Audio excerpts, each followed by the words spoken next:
Allons, si vous voulez bien passer au titre du journal, puisqu'il est 18h44 et l'on retrouve sans plus tarder Laetitia Brûlé.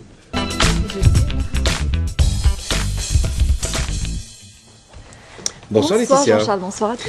On revient ce soir sur cette agression au centre des impôts des Abîmes, ça s'est passé hier.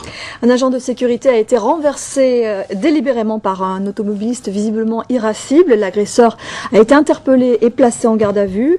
Le centre des impôts vient de mettre en place un dispositif de sécurisation à la demande du personnel, toujours sous le choc. Plus réjouissant cette fois-ci, un ticket gagnant à Trois-Rivières. Un jeu de grattage qui pourrait permettre à l'heureux joueur de devenir millionnaire. Pour l'heure, en tout cas, il préfère rester anonyme, vous vous en doutez. Ah, ça peut se comprendre. Notre équipe s'est tout de même rendue dans le point de vente pour en savoir un petit peu plus. Un téléphérique pour accéder à la Soufrière, la suite ce soir? On a évoqué hier ce projet relatif à l'implantation d'un téléphérique couplé à une zone d'activité au niveau du volcan. Donc ce soir, la parole aux associations écologistes qui dénoncent l'impact néfaste pour le site. On s'intéresse également dans le journal à la 11e conférence des EPL d'Outre-mer qui se déroule en ce moment au Gosier, Laetitia. Alors EPL comprenait entreprises publiques locales. En général, on les connaît plutôt sous le nom de SEM, Société d'économie mixte, et elles interviennent dans de multiples domaines d'activité, logement, tourisme, transport. La nouveauté, c'est la collectivité régionale, le conseil régional, donc, qui vient de créer une SEM patrimoniale dans le secteur de la grande distribution. Et nous recevrons pour en parler la présidente Hélène Vainqueur-Christophe. À Gourbert, cette journée consacrée au métier du bâtiment et des travaux publics.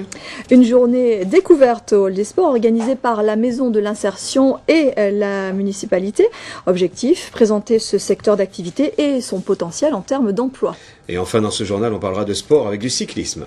Les championnats cyclistes des Dom-Tom auront lieu les 11 et 12 juin en Nouvelle-Calédonie. Mauvaise nouvelle, les Guadeloupéens n'y participeront pas. Eh oui. Le comité n'a pas suffisamment de budget pour envoyer nos coureurs.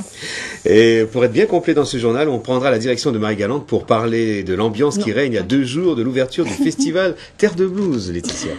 Et l'heure est au dernier préparatif. Cette année, le festival devrait battre son record d'affluence avec des têtes d'affiche comme Anthony B, Jean-Michel Rotin et le grand Kezia Jones. Vous verrez que le festival est d'ailleurs victime de son succès. Pour les retardataires, impossible de prendre une navette, tout est complet. J'ai pas le grand Kezia Jones. Oui, moi c'est déjà réservé. Moi c'est déjà réservé, tout est prêt. C'est vrai que normalement le journaliste doit être impartial, objectif. J'ai pas pu m'en empêcher, je suis fan. Non mais vous savez qu'il vient demain sur le plateau, Kezia Jones. Non. Vous allez faire de la Mais c'est pas vous qui faites le titre de journal demain soir. Mais si, c'est moi. Je serai là. Alors Laetitia, le développement à 19h30, c'est bien ça. Vous allez accompagner Monsieur Boutin qui va nous quitter parce qu'il a également une partie d'émission en radio qui l'attend avec notamment Éric Lefebvre. Ça se passe sur Guadeloupe Première en radio. Donc je le récupère, c'est ça. Ben voilà. Merci Raymond Boutin d'être venu.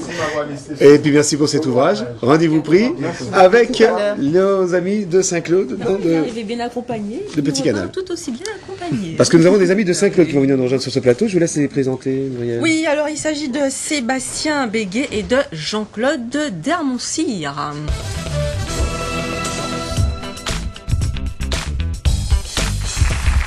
Bienvenue, messieurs. Voilà, bonsoir messieurs, merci d'être avec nous. Votre actualité